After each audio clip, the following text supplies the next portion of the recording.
मैं माननीय प्रधानमंत्री जी से आग्रह करूंगा कि वो अपने विचार को व्यक्त करें।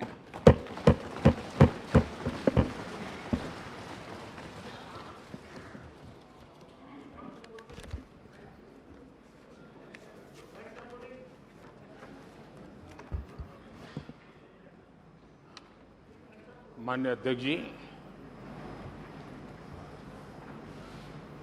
देश की 75 वर्षों की संसदीय यात्रा, उसका एक बार पुनः स्मरण करने के लिए और नए सदन में जाने से पहले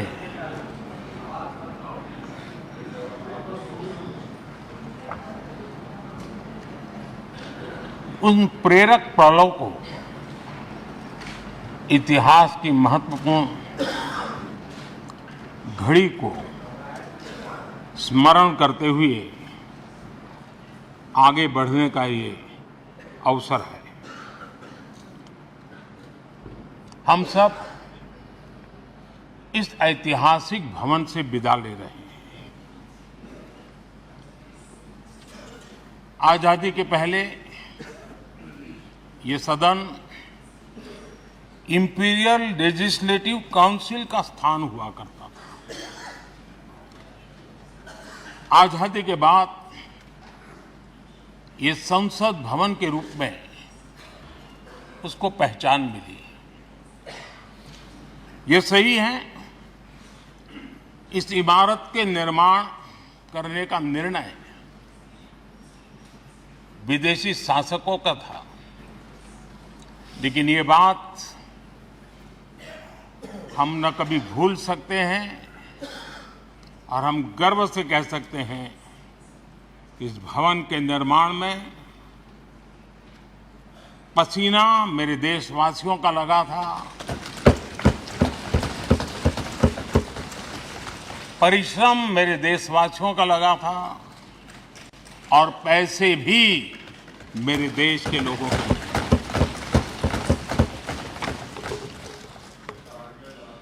इस 75 वर्ष की हमारी यात्रा ने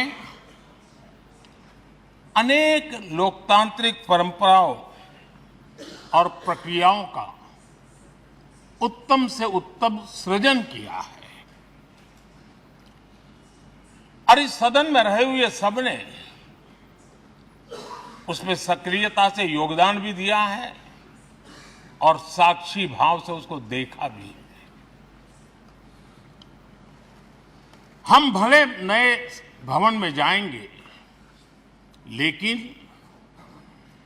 पुराना भवन भी, ये भवन भी आने वाली पीढ़ियों को हमेशा हमेशा प्रेरणा देता रहेगा।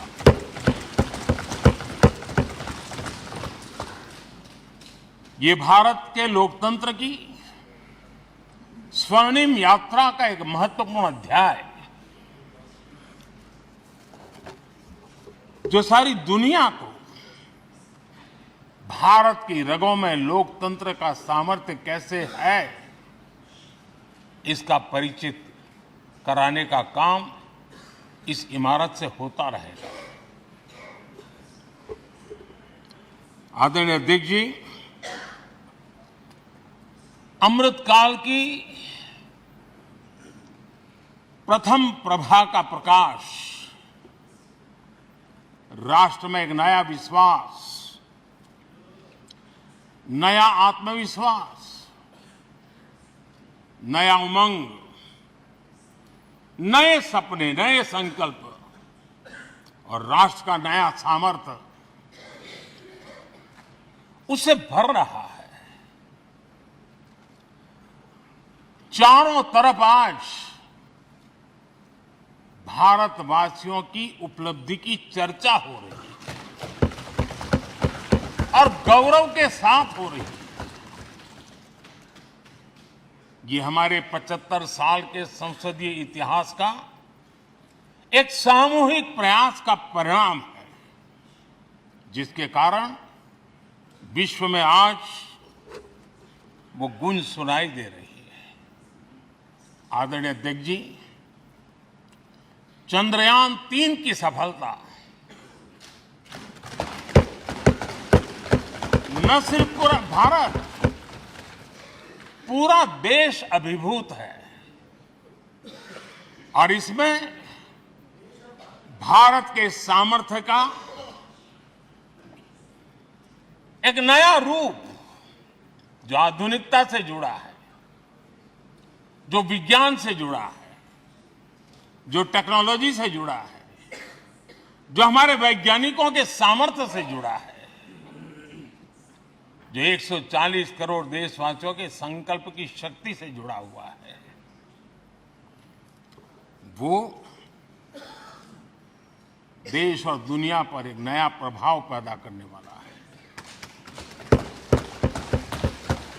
ये सदन और इस सदन के माध्यम से मैं फिर एक बार देश के वैज्ञानिकों और उनके साथियों को कोटि कोटि बधाइयां देता हूं, उनका अभिनंदन करता हूं।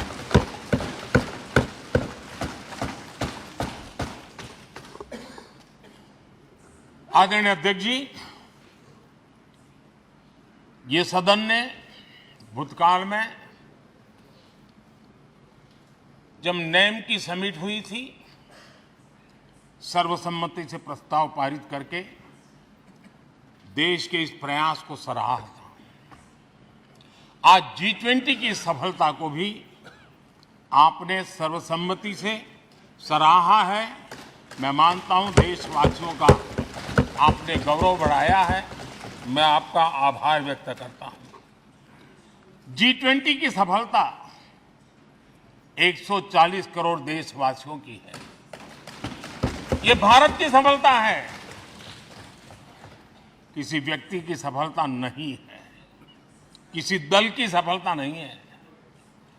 भारत के फेडरल स्ट्रक्चर ने, भारत की विविधता ने 60 स्थानों पर 200 से अधिक समिट और उसकी मेजबानी हिंदुस्तान के अलग अलग रंग रूप में देश की अलग अलग सरकारों ने बड़े आन बान शान से की और ये प्रभाव पूरे विश्व भर के मन पर पड़ा हुआ है। ये हम सबके सेलिब्रेट करने वाला विषय है, देश के गौरवगान को बढ़ाने वाला है।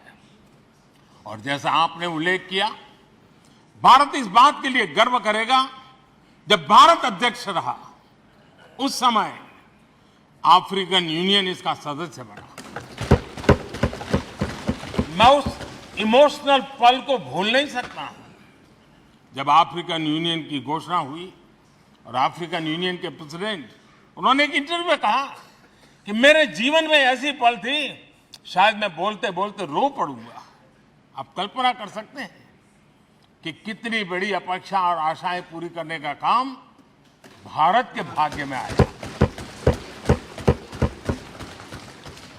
आदरणीय अध्यक्ष जी, भारत के प्रति शक करने का एक स्वभाव कई लोगों का बना हुआ है और जब आजादी मिली तब से चल रहा है। इस बार भी यही था, कोई डिक्लेरेशन नहीं होगा, असंभव है। लेकिन ये भारत की ताकत है कि वह भी हुआ और विश्व सर्वसम्मति से एक साझा घोषणा पत्र लेकर के आगे का रोड मैप लेकर के यहां से प्रारंभ हुआ है। और अध्यक्ष जी, आपके नेतृत्व में, क्योंकि भारत की अध्यक्षता नवंबर के आखिरी दिन तक है, इसलिए अभी हमारे पास जो समय है उसका उपयोग हम करने वाले हैं और आपकी अध्यक्षता में दुनिया भर के ये जो G20 के सदस्य हैं, P20 पार्लियामेंट के स्पीकर्स की एक समिट जैसे आपने घोषणा की, सरकार का आपके इस प्रयासों को पूरा समर्थन रहेगा, पूरा सहयोग रहेगा। आदरणीय अध्यक्ष जी, हम सबके लिए गर्व की बात है कि आज भारत विश्व मित्र के रूप में अपनी जगह बना पाया है। पूरा विश्व भारत में अपना मित्र खोज रहा है। पूरा विश्व भारत की मित्रता को अनुभव कर रहा है और उसका मूल कारण है हमारे जो संस्कार है, वेद से विवेकानंद तक जो हमने पाया है। सबका साथ सबका विकास का मंत्र आज विश्व को हमें साथ लाने में जोड़ रहा है।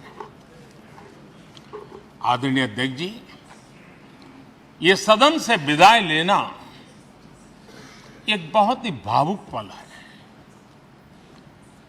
परिवार भी अगर पुराना घर छोड़ करके नए घर जाता है तो बहुत सारी यादें कुछ पल के लिए उसको झकझोर देती है। और हम जब ये सदन को छोड़ के जा रहे हैं तो हमारा मन मस्तिष्क भी उन भावनाओं से भरा हुआ है, अनेक यादों से भरा हुआ है। खट्टे मीठे अनुभव भी रहे हैं, नोकझोंक भी रही है, कभी संघर्ष का माहौल भी रहा है और कभी इसी सदन में उत्सव और उमंग का माहौल भी रहा है।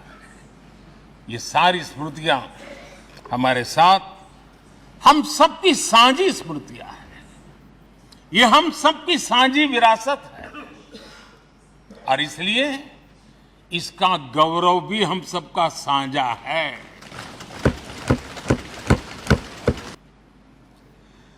आजाद भारत के नवनिर्माण से जुड़ी हुई अनेक घटनाएं इन 75 वर्ष में यही सदन में आकार लेती हुई हमने देखी है।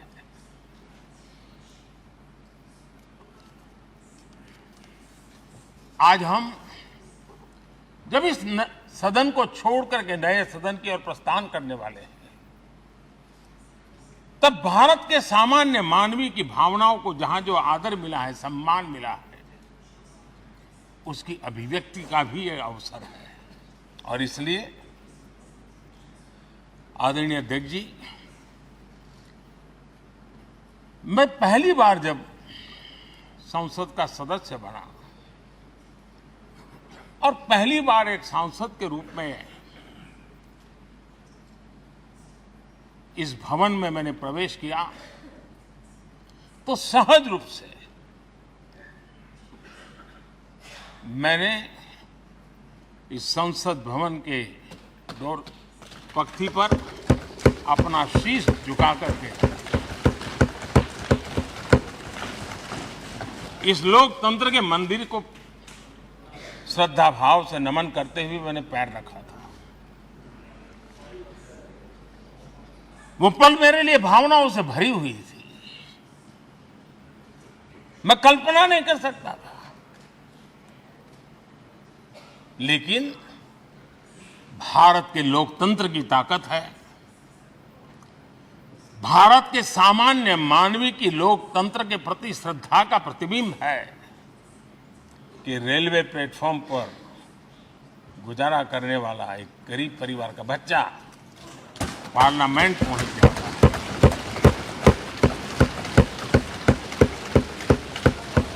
मैंने कभी कल्पना तक नहीं की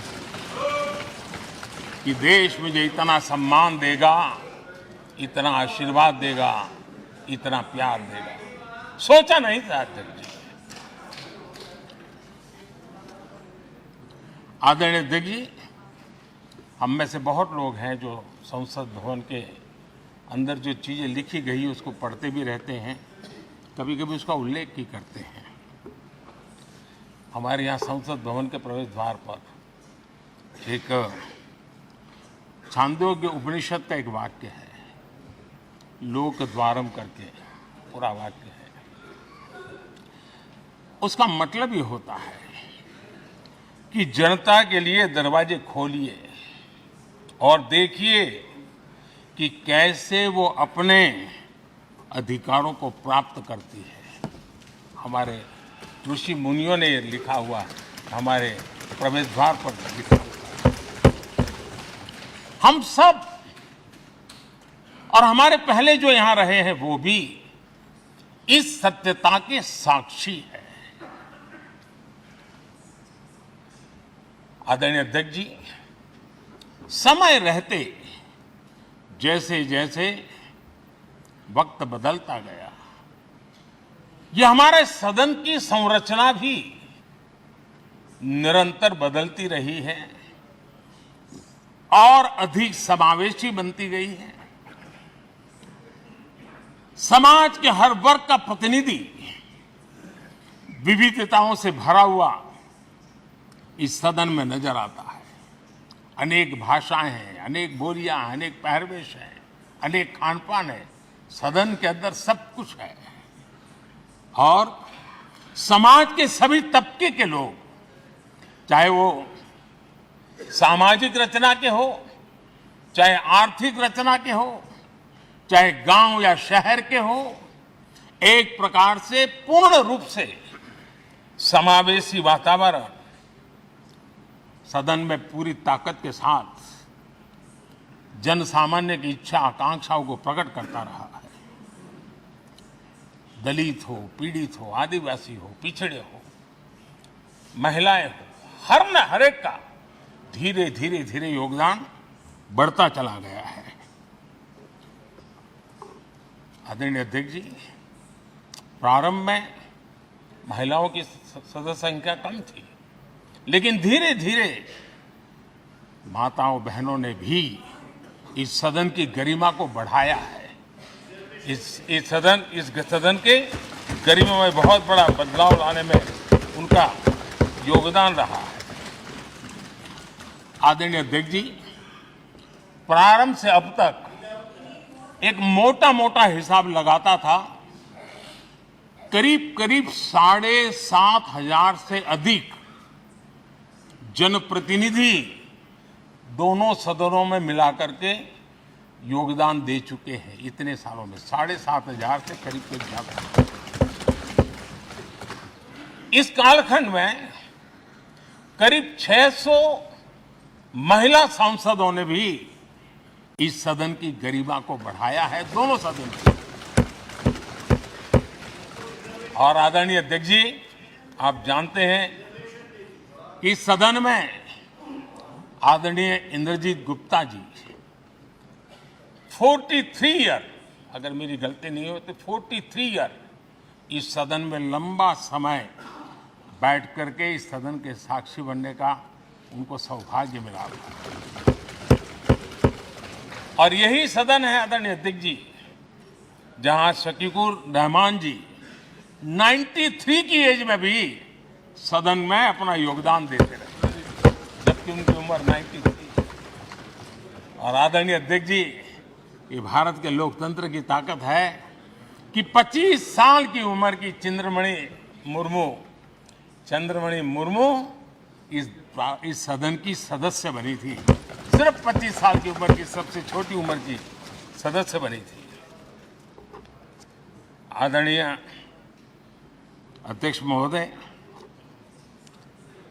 वाद विवाद, कटाक्ष, ये सब कुछ हम सब ने अनुभव किया है, हम सब ने इनिशिएट भी किया है, कोई बाकी नहीं है। लेकिन उसके बावजूद भी शायद जो परिवार भाव हम लोगों के बीच में रहा है, हमारे पहले की पीढ़ियों में भी रहा है, जो लोग प्रचार माध्यमों से हमारे यहाँ का रूप देखते हैं और बाहर निकलते ही हमारा जो अपनापन होता है, परिवार भाव होता है, वो एक अलग ही ऊंचाई पर ले जाता है। और ये भी इस सदन की ताकत है, एक परिवार भाव।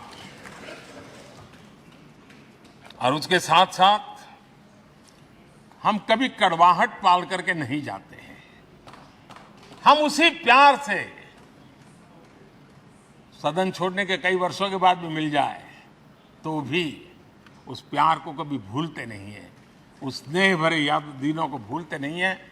वो मैं अनुभव कर सकता हूं। आदरणीय अध्यक्ष जी, हमारे पहले भी और वर्तमान भी हमने कई बार देखा है कि अनेक संकटों के बावजूद भी, अनेक असुविधाओं के बावजूद भी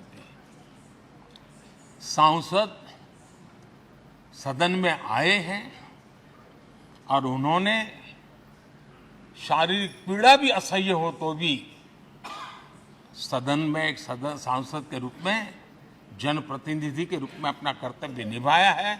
ऐसी अनेक घटनाएं आज हमारे सामने हैं।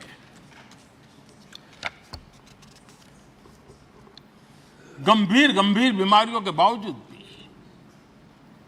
कोई व्हीलचेयर में आना पड़ा, किसी को डॉक्टरों को बाहर खड़े रख करके अंदर आना पड़ता था, लेकिन सभी सांसदों ने कभी न कभी इस प्रकार से अपनी भूमिका निभाई। कोरोना काल हमारे सामने उदाहरण है। हर परिवार में रहता था कहीं बाहर जाए तो मौत को बुलावा न दे दे, उसके बावजूद भी हमारे माननीय सांसद दोनों सदन में कोरोना काल के इस संकट की घड़ी में भी सदन में आए, अपना कर्तव्य निभाया। हमने राष्ट्र का काम रुकने नहीं दिया। आवश्यकता पड़ी, डिस्टेंस रखना भी था और बार बार टेस्टिंग भी करना पड़ता था। सदन में आते थे लेकिन मास्क पहनना पड़ता था। बैठने की रचना भी अलग अलग की, समय भी बदले गए। हर चीज के साथ राष्ट्र का काम रुकना नहीं चाहिए, इस भाव से सभी सदस्यों ने इस सदन को अपने कर्तव्य का महत्वपूर्ण अंग माना, संसद को चलाए रखा। और मैंने देखा है कि इस सदन से इतना लगाव लोगों का रहता है कि पहले कभी हम देखते थे कोई 30 साल पहले सांसद रहा होगा, कोई 35 साल पहले रहा होगा, लेकिन वो सेंट्रल हॉल तो जरूर आएगा। जैसे मंदिर जाने की आदत होती है वैसे उनको सदन में आने की आदत है। इस जगह का लगाव बन जाता है, एक आत्मीय भाव से जुड़ाव हो जाता है। और ऐसे बहुत से पुराने लोग हैं जो आते जाते में मन करता है जरा चलो एक चक्कर काट ले। आज उनका जनप्रतिनिधि के नाते दायित्व नहीं है, लेकिन भूमि के प्रति उनका लगाव हो जाता है। ये सामर्थ्य होता है इस सदन का। आदरणीय अध्यक्ष महोदय, आजादी के बाद बहुत बड़े बड़े विद्वान लोगों ने बहुत आशंकाएं व्यक्त की थी। पता नहीं देश का क्या होगा, चल पाएगा कि नहीं चल पाएगा, एक रहेगा कि बिखर जाएगा, लोकतंत्र बना रहेगा नहीं, 50। लेकिन इस देश की संसद की ताकत है कि पूरे विश्व को गलत सिद्ध कर दिया और ये राष्ट्र पूरे सामर्थ्य के साथ आगे बढ़ता रहा। और इस विश्वास से कि हम भले आशंकाएं होंगी, घने काले बादल होंगे, लेकिन सफलता प्राप्त करते रहेंगे। और ये हम सब लोगों ने, हमारी पुरानी पीढ़ियों ने मिलकर के इस काम को करके दिखाया है। इसका गौरवगान करने का ये अवसर है। आदरणीय अध्यक्ष जी, इसी भवन में 2 साल 11 महीने तक संविधान सभा की बैठकें हुई और उसने देश के लिए एक मार्गदर्शक जो आज भी हमें चलाता है, हमारे संविधान दिया। और 26 नवंबर 1949 को जो संविधान हमें मिला वो 26 जनवरी 1950 को लागू हुआ। इन 75 वर्षों में सबसे बड़ा जो अचीवमेंट है वो ये है कि देश के सामान्य मानवी का इस संसद पर विश्वास बढ़ता ही गया है। और लोकतंत्र की सबसे बड़ी ताकत यही है कि इस महान संस्था के प्रति, इस महान इंस्टीट्यूशन के प्रति, इस व्यवस्था के प्रति उनका विश्वास अटूट रहे, विश्वास उनका बना रहे। इन 75 वर्षों में हमारी संसद ने जन भावनाओं की अभिव्यक्ति का भवन भी बना दिया। यहाँ जन भावनाओं की पुरजोश अभिव्यक्ति और हम देखते हैं राजेंद्र बाबू से लेकर डॉक्टर कलाम, रामनाथ जी कोविंद और अभी द्रौपदी मुर्मू जी, इन सब के संबोधन का लाभ हमारे सदनों को मिला है, उनका मार्गदर्शन मिला है। आदरणीय अध्यक्ष जी, पंडित नेहरू जी, शास्त्री जी, वहां से लेकर के अटल जी, मनमोहन सिंह जी तक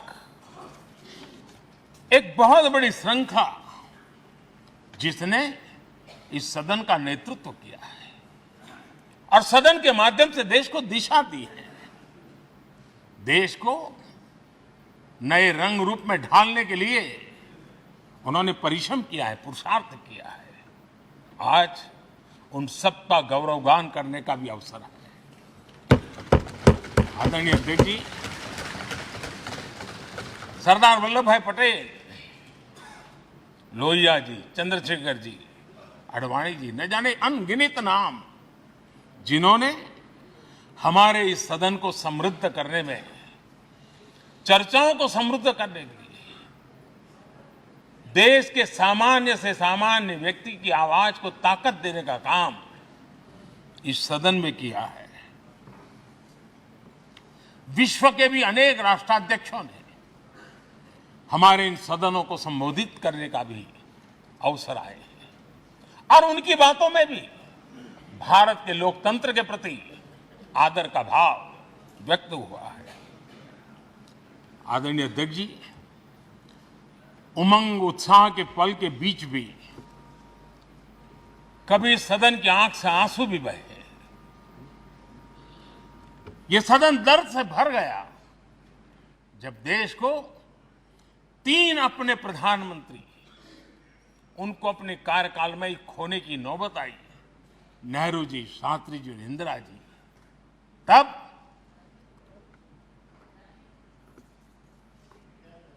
ये सदन अश्रुभीनी आंखों से उन्हें विदाई दे रहा था। आदरणीय अध्यक्ष जी, अनेक चुनौतियों के बावजूद भी हर स्पीकर ने, हर सभापति ने बेहतरीन तरीके से दोनों सदनों को सुचारू रूप से चलाया है और अपने कार्यकाल में उन्होंने जो निर्णय किए हैं, वो निर्णय मावलंकर जी से काल से शुरू हुए हो या सुमित्रा जी के कालखंड के हो या बिरला जी के, आज भी उन निर्णयों को रेफरेंस पॉइंट माना जाता है। ये काम हमारे करीब 17 स्पीकर और उसमें 2 हमारी महिला स्पीकर ने भी, और मावलंकर जी से लेकर के सुमित्रा ताई तक और बिरला जी का मार्गदर्शन आज भी हमें मिल रहा है। हर एक ने अपनी अपनी शैली रही है, लेकिन उन्होंने सबको साथ लेकर के नियमों कानूनों के बंधन में इस सदन को हमेशा ऊर्जावान बनाए रखा है। मैं आज उन सभी स्पीकर महोदय को भी आज वंदन करता हूं, अभिनंदन करता हूं। आदरणीय अध्यक्ष जी, ये सही है कि हम जनप्रतिनिधि अपनी अपनी भूमिका निभाते हैं, लेकिन सातत्यपूर्ण तरीके से हमारे बीच जो एक टोली बैठती है, उनकी भी कई पीढ़ियां बदल गई है। कभी कागज लेके दौड़ के आते हैं, उनका भी योगदान कम नहीं है।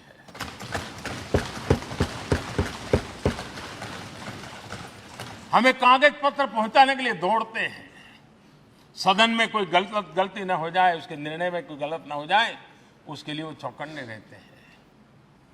जो काम इनके द्वारा हुआ है, उसने भी सदन के क्वालिटी ऑफ गवर्नेंस में तेजी लाने में बहुत बड़ी मदद की है।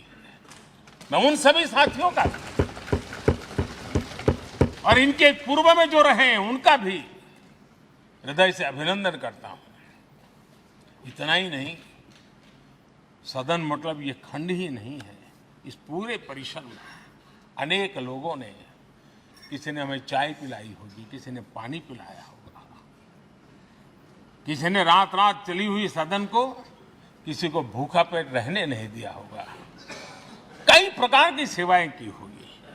किसी ने माली ने इसके बाहर के एनवायरनमेंट को संभाला होगा, किसी ने इसकी सफाई की होगी। न जाने कितने ही अनगिनत लोग होंगे जिन्होंने हम सब अच्छे ढंग से काम कर सके, और यहां जो काम हो वो काम देश को आगे बढ़ाने के लिए अधिक से अधिक तेजी से हो, उसके लिए जो माहौल बनाना, व्यवस्था बनाना, उसके लिए जिसने योगदान दिया है, मेरी तरफ से भी और इस सदन की तरफ से भी मैं उनका विशेष रूप से नमन करता हूं।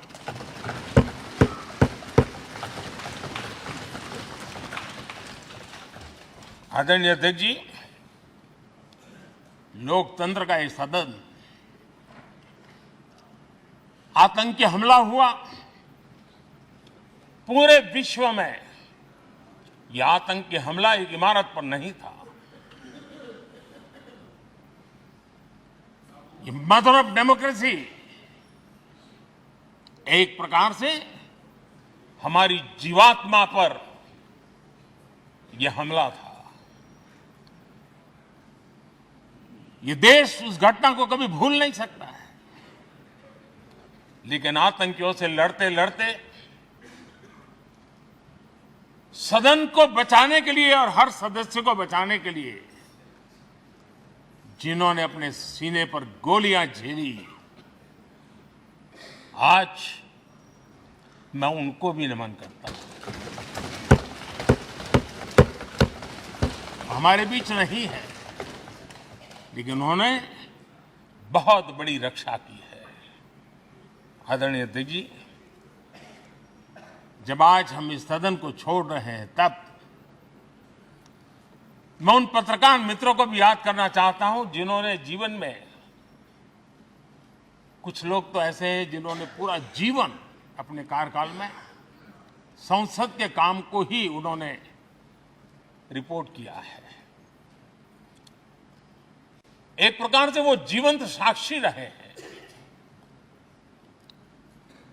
उन्होंने यहां की पल पल की जानकारी देश तक पहुंचाई, और तब तो ये सारा टेक्नोलॉजी अवेलेबल नहीं थी। तब वही लोग थे जो यहां की बात पहुंचाते थे, और उनका सामर्थ्य था वो अंदर की भी पहुंचाते थे और अंदर की भी पहुंचाते थे।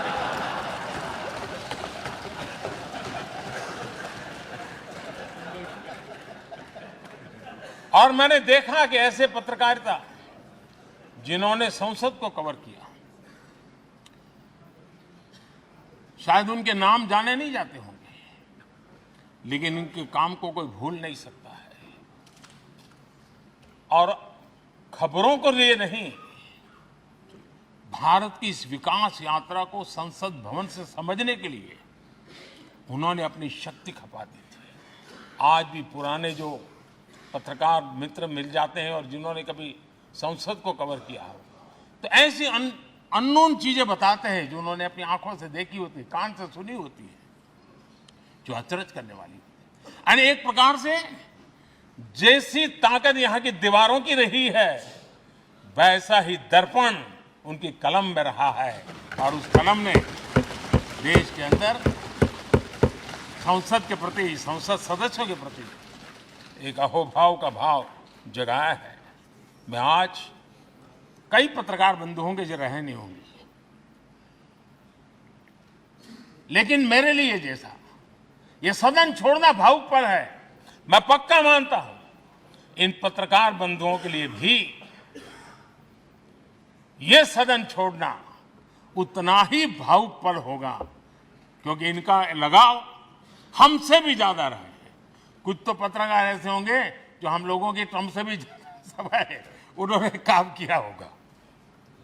आज उनके उस महत्वपूर्ण लोकतंत्र की ताकत बनने के लिए योगदान देने के लिए भी याद करने का अवसर है। आदरणीय अध्यक्ष जी, जब हम सदन के अंदर आते हैं, हमारे यहां नाद ब्रह्म की कल्पना है। हमारे शास्त्रों में माना गया है किसी एक स्थान पर अनेक बार एक ही लय में उच्चारण होता है तो वो तपोस्थली बन जाता है, उसके एक पॉजिटिव वाइब होते हैं। नाद की एक ताकत होती है जो स्थान को सिद्धि स्थान में परिवर्तित कर देती है। मैं मानता हूं ये सदन भी उस 7-7.5 हजार जनप्रतिनिधियों के द्वारा बार बार जो शब्द गूंजे हैं, जो वाणी यहां गूंजी है, उसने इस सदन में हम बैठकर आगे चर्चा करें या ना करें, लेकिन इसकी गूंज इसे तीर्थ क्षेत्र बना देती है।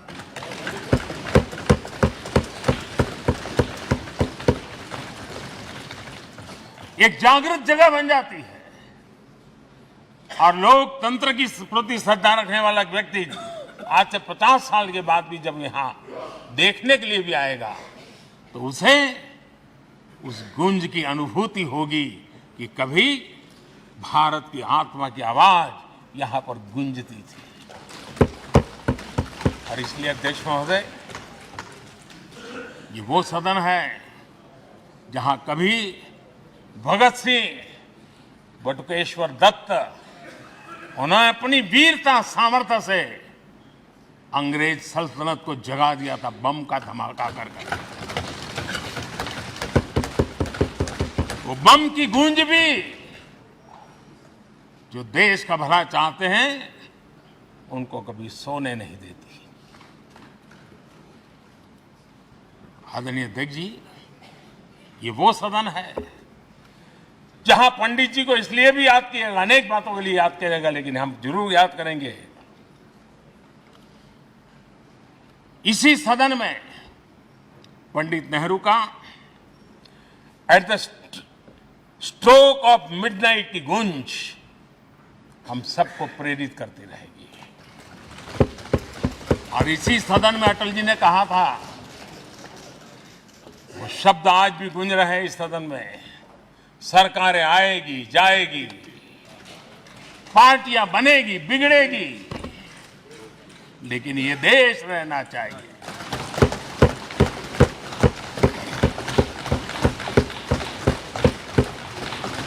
आदरणीय अध्यक्ष जी, पंडित नेहरू की जो प्रारंभिक मंत्री परिषद थी, बाबा साहब आम्बेडकर जी एक मंत्री के रूप में दुनिया की बेस्ट प्रैक्टिसेस भारत में लाने पर बहुत जोर दिया करते थे। फैक्ट्री कानून में अंतर्राष्ट्रीय सुझावों को शामिल करने पर बाबा साहब सर्वाधिक आग्रही रहे थे और उसका परिणाम आज देश को लाभ मिल रहा है। बाबा साहब आम्बेडकर ने देश को नेहरू जी की सरकार में वाटर पॉलिसी दी थी और उस वाटर पॉलिसी बनाने में बाबा साहब आम्बेडकर की बहुत बड़ी भूमिका रही थी। आदरणीय अध्यक्ष जी, हम ये जानते हैं कि भारत में बाबा साहब आम्बेडकर एक बात हमेशा कहते थे कि भारत में सामाजिक न्याय के लिए भारत का औद्योगिकरण होना बहुत जरूरी है, क्योंकि देश के दलित पिछड़ों के पास जमीन ही नहीं है, वो क्या करेगा? औद्योगिकरण होना चाहिए। और बाबा साहब इस बात को मान करके डॉक्टर श्यामा प्रसाद मुखर्जी, जो पंडित नेहरू के मंत्री थे, उन्होंने इस देश में और पहले वाणिज्य मंत्री के रूप में और उद्योग मंत्री के रूप में उन्होंने इंडस्ट्री पॉलिसी इस देश में लाई थी। आज भी कितनी ही इंडस्ट्री पॉलिसी बने, लेकिन उसकी आत्मा वही होती है जो पहली सरकार के थी और उनका भी बहुत बड़ा अहम योगदान रहा था। आदरणीय अध्यक्ष जी, लाल बहादुर शास्त्री जी ने 65 के युद्ध में हमारे देश के जवानों में का हौसला बुलंद करना, उनके सामर्थ्य के लिए को पूरी तरह राष्ट्र हित में झोंक देने की प्रेरणा इसी सदन में से दी थी लाल बहादुर शास्त्री का और यहीं पर उन्होंने ग्रीन रिवॉल्यूशन के लिए एक मजबूत नींव लाल बहादुर शास्त्री जी ने रखी थी। आदरणीय अध्यक्ष जी, बांग्लादेश की मुक्ति का आंदोलन और उसका समर्थन भी इसी सदन ने इंदिरा गांधी के नेतृत्व में किया था। इसी सदन ने इमरजेंसी में लोकतंत्र पर होता हुआ हमला भी देखा था और इसी सदन ने भारत के लोगों की ताकत को एहसास कराते हुए मजबूत लोकतंत्र की वापसी भी इसी सदन ने देखी थी। वो राष्ट्रीय संकल्प भी देखा था, ये सामर्थ्य भी देखा था। आदरणीय अध्यक्ष जी, ये सदन इस बात का हमेशा ऋणी रहेगा क्योंकि इसी सदन में हमारे पूर्व प्रधानमंत्री चरण सिंह जी ने ग्रामीण मंत्रालय का गठन किया था, रूरल डेवलपमेंट मिनिस्ट्री। इसी सदन में मतदान की उम्र 21 से 18 करने का निर्णय हुआ था और देश की युवा पीढ़ी को इसका योगदान देने के लिए प्रेरित किया गया, उत्साहित किया गया था। हमारे देश ने गठबंधनों की सरकारें देखी, पीपी सिंह जी हो, चंद्रशेखर जी, और बाद में एक सिलसिला चला। लंबे अरसे से एक दिशा में देश जा रहा था, आर्थिक नीतियों के बोझ तले देश दबा हुआ था, लेकिन नरसिम्हा राव की सरकार थी जिन्होंने हिम्मत के साथ पुरानी आर्थिक नीतियों को छोड़ करके नई राह पकड़ने का फैसला किया था, जिसके आज देश को परिणाम मिल रहे हैं। अटल बिहारी वाजपेयी जी का सरकार भी हमने इसी सदन ने देखी। सर्व शिक्षा अभियान देश में आज वो महत्वपूर्ण बन गया है। आदिवासी कार्यालय मंत्रालय अटल जी ने बनाया, नॉर्थ ईस्ट का मंत्रालय अटल जी ने बनाया, न्यूक्लियर टेस्ट भारत के सामर्थ्य का परिचायक बन गया। और इसी सदन में मनमोहन जी की सरकार कैश फॉर वोट को भी, उस कांड को भी सदन ने देखा है। आदरणीय अध्यक्ष जी, सबका साथ सबका विकास का मंत्र, अनेक ऐतिहासिक निर्णय, दशकों से लंबित विषय, उनका स्थायी समाधान भी इसी सदन में हुआ। आर्टिकल 370, ये सदन हमेशा हमेशा गर्व के साथ कहेगा कि सदन के कारण one nation one tax, one nation one tax, GST का निर्णय भी इसी सदन ने किया। One rank one pension, OROP, ये भी इसी सदन ने देखा। गरीबों के लिए 10% आरक्षण कोई विवाद के बिना पहली बार इस देश में करने में सफल रहे। आदरणीय अध्यक्ष जी, भारत के लोकतंत्र में तमाम उतार चढ़ाव हमने देखे हैं और ये सदन लोकतंत्र की ताकत है, लोकतंत्र की ताकत की साक्षी है, जन विश्वास का एक केंद्र बिंदु रहा है। इस सदन की विशेषता देखिए और दुनिया के लोगों को आज भी आश्चर्य होता है। यह सदन है जिसमें कभी 4 सांसद वाली पार्टी सत्ता में होती थी और 100 सदस्य वाली पार्टी विपक्ष में बैठती थी। ये भी सामर्थ्य इस सदन के लोकतंत्र की ताकत का परिचय कराता है। और यही सदन है जिसमें एक वोट से अटल जी की सरकार गई थी और लोकतंत्र की गरिमा को बढ़ाया था। ये भी इसी सदन में हुआ। आज अनेक छोटी छोटी रीजनल पार्टियों का प्रतिनिधित्व हमारे देश की विविधता को, हमारे देश के एस्पिरेशंस का एक प्रकार से वो आकर्षक केंद्र बिंदु बना है। आदरणीय अध्यक्ष जी, इस देश में 2 प्रधानमंत्री ऐसे रहे, मोरारजी भाई, वीपी सिंह। एक प्रकार से कांग्रेस में जीवन खपाया था, लेकिन एंटी कांग्रेस गवर्नमेंट का नेतृत्व कर रहे थे। ये भी इसकी विशेषता थी। और हमारे नरसिम्हा राव जी, वो तो बिस्तरा गोल करके घर जाने की तैयारी कर रहे थे, निवृत्ति की घोषणा कर चुके थे। लेकिन यही लोकतंत्र की ताकत देखिए, सदन की ताकत देखिए, वो प्रधानमंत्री के रूप में 5 साल हमारी सेवा कर रहे।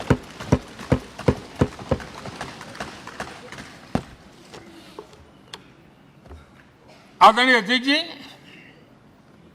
सबकी सहमति से कठिन कार्य होते हुए हमने देखे हैं।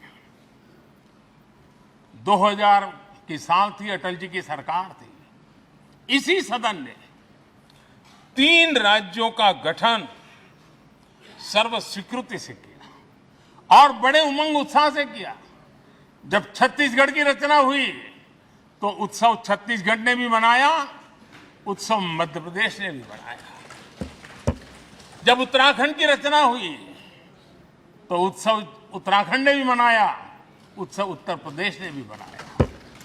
जब झारखंड की रचना हुई तो उत्सव झारखंड ने भी मनाया, उत्सव बिहार ने भी बताया। ये हमारे सदन का सामर्थ्य, सब सहमति का वातावरण बना करके।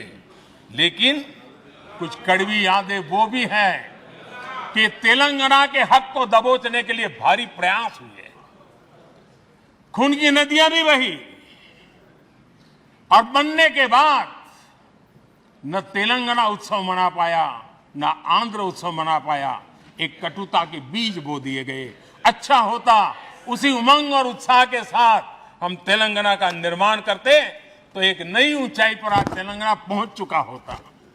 आदरणीय अध्यक्ष जी, संविधान सभा ने, आदरणीय अध्यक्ष जी, इस सदन की परंपरा रही है।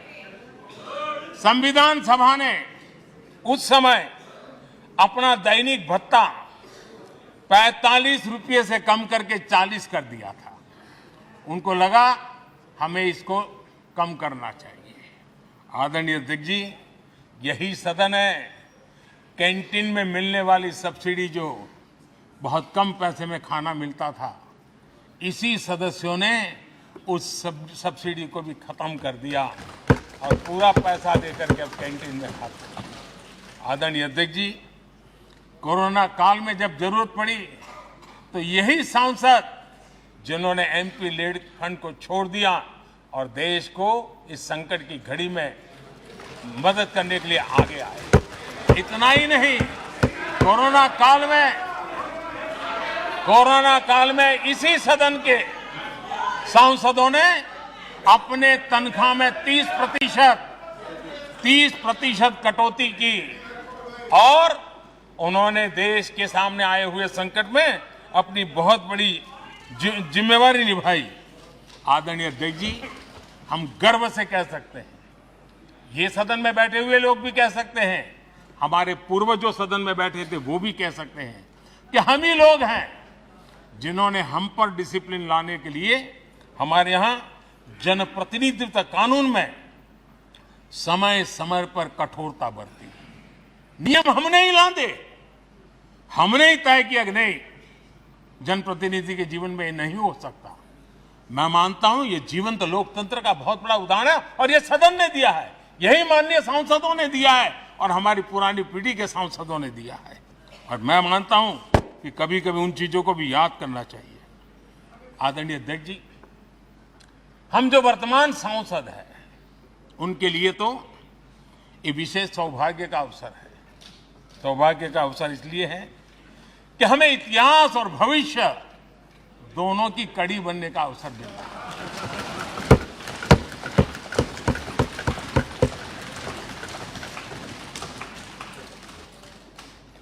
कल और आज से जुड़ने का हमें अवसर मिल रहा है और आने वाली कल निर्माण करने का एक नया विश्वास, नया उमंग, नए उत्साह के साथ हम यहां से विदाई लेने वाले हैं। आदरणीय अध्यक्ष महोदय, आज का दिवस सिर्फ और सिर्फ इस सदन के सभी 7,500 जनप्रतिनिधि रह चुके हैं उनके गौरवगान का पल है। इन दीवारों से हमने जो प्रेरणा पाई है, जो नया विश्वास पाया है, उसको लेकर जाने का है। बहुत सी बातें ऐसी थी जो सदन में हर किसी की ताली की हकदार थी। लेकिन शायद राजनीति उसमें भी आड़े आ रही है। नेहरू जी के योगदान का गौरव गान अगर इस सदन में होता है, कौन सदस्य होगा जिसको ताली बजाने का मन न कर जाए। लेकिन उसके बावजूद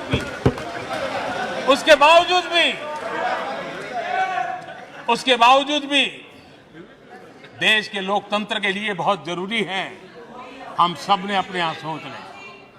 आदरणीय अध्यक्ष जी,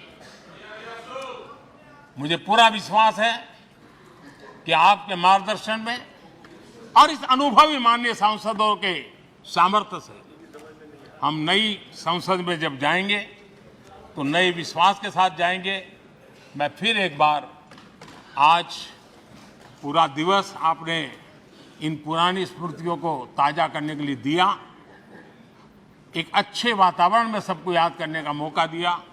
इसके लिए मैं आप सबका आपका हृदय से आभार व्यक्त करता हूं और मैं सभी सदस्यों से आग्रह करूंगा कि अपने जीवन की ऐसी मधुर यादों को यहां हम जरूर व्यक्त करें ताकि देश तक पहुंचे कि सचमुच में ये हमारा सदन, ये हमारे जनप्रतिनिधियों की गतिविधि सच्चे अर्थ में देश को समर्पित है, इसका भाव लोगों के तक पहुंचे। इसी एक अपेक्षा के साथ मैं फिर एक बार इस धरती को प्रणाम करता हूं, इस सदन को प्रणाम करता हूं। भारत के मंदिरों से बनी हुई हर एक दीवार के हर एक ईंटे को प्रणाम करता हूं और पिछले 75 साल में भारत के लोकतंत्र को नया सामर्थ्य शक्ति देने वाले हर गुंज को, उस नाद ब्रह्म को नमन करते हुए मेरी वाणी को विराम कर देता हूं।